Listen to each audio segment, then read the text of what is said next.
classic guys like Mike Malone. I really like their stuff. Pinky Yoon, tattooers like that. I definitely steal a lot from them. And my cousin Jeremy. I got to shout out my cousin Jeremy. He gave me my first job in the shop, and Jeremy Nieves. He used to own a shop called Richmond Tattoo, and I was the shop manager there. And that was like literally my start in tattooing. Then one thing turned to, it just kind of spiraled from there. It was like show up every day and just do some wacky fucking crazy shit, and it was always a good time. And then things got slower in tattooing, and my cousin couldn't really afford to pay me anymore, and so I had to kind of figure out work from there, and I got a job like serving tables, and I wanted to fucking flip every table. Because it was just like, dude, like I was having so much fun a couple weeks ago, and now I actually have to clock in at work. And then I found another job at another shop called Electric Anvil, and I was the counter guy there for a while. And that was like the real, that was when the beginning became real. When it was like, okay, I decided in my head that I wanted to be a tattooer, and I was just gonna put whatever effort I had to get there.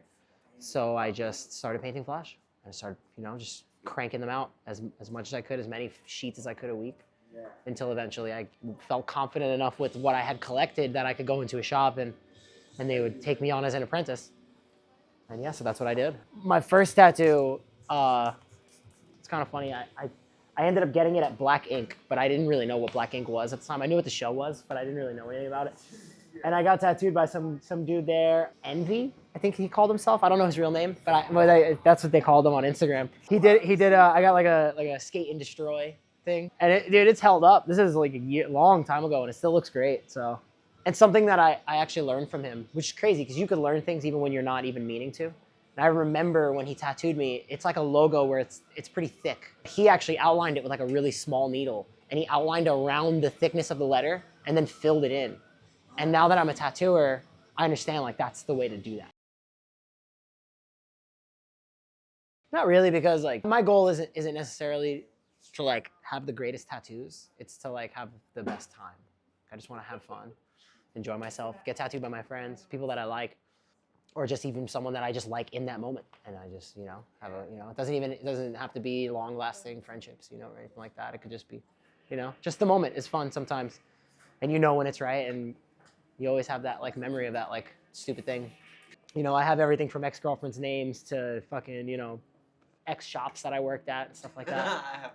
And that's like, that is one that I'm like, I'm kind of bummed about. It's like, fuck, this shop sucked. That owner was a dickhead, so.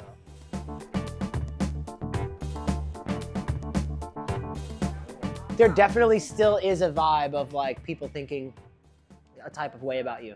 I want to tattoo everybody in general. Like I'll tattoo anybody from fucking cops to fucking scumbags. But like ideally, like I like scumbags. You know what I mean? I like not scumbags, but just like gnarly people, people that are alternative. And those are the people that I like to tattoo, because in my experience, the people that you tattoo for the the little bit of money that they have at the time, those are the people that love the tattoo the most. Yes. And like, also, who the fuck am I? Like I got all of the shit that I got for super fucking cheap. I barely had to pay for a tattoo. I mean, granted, I put in a lot of work for tattooing. I got hundreds of coffees and thousands of coffees. I fucking changed tens of thousands of setups and scrubbed so many tubes, and I did the grunt work. You know what I mean? I really put in the work. So it's only right that I could give that back to like people that I see that are like me. I have friends like my friend Matt that I tattoo. Like he's good kid. He doesn't have money to get tattooed, but he comes and he wants cool shit, and he's a good dude, and I like him. And I like having him around. And he'll come through and give me half of his fucking weed bag.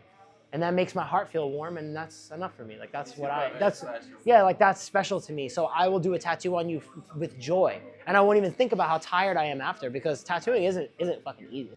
The best advice that I ever got in tattooing was from like some of my mentors that were like, yo, like, don't fucking try to tattoo your own shit on somebody. Like, tattoo something that is tattoo proof. You know what I mean? If you're gonna tattoo a design, tattoo a fucking Playboy bunny.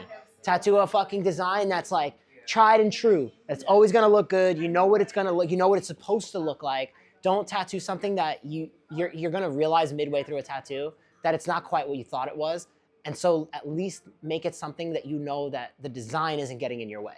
So just doing something like simple, nautical star, a fucking, you know, a Playboy bunny, a fucking, you know, a little rose, a little cabbage rose, a little fucking, you know, like something, but don't draw your own. Get one from Sailor Jerry and trace it, look at the painting, and try to tattoo it exactly like he did it. Because until you get past that hurdle, you'll never be able to get to the next.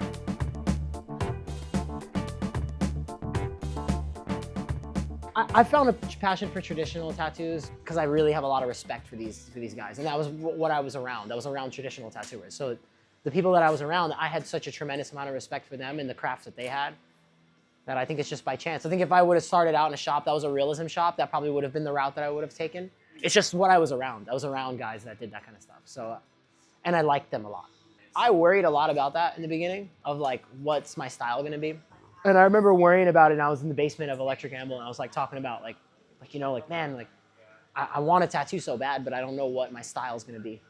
And Tron was like, don't fucking worry about that. Like, you haven't even pulled a line yet. You haven't even fucking, you know what I mean? Who gives a shit? You're filling your head with all this other bullshit instead of just focusing on what's right in front of you. But you just don't think like that. You wanna be great.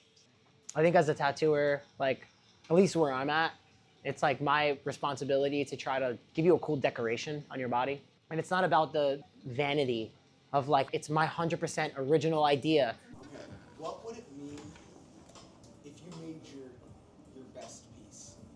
What would that be and feel to you? There is no best piece. Yeah. Doesn't exist. The next one gotta be better. You know? Yeah. I like that. I like that a lot. There is no best piece. It's like just continuing to grow. Yeah.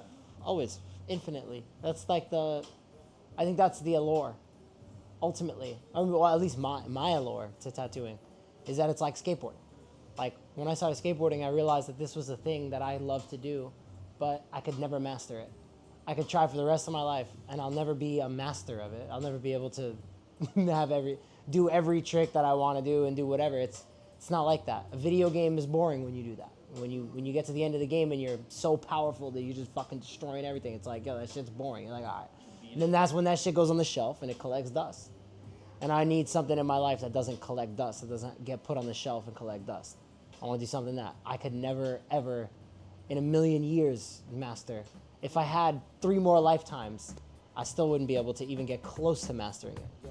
And so that's tattooing.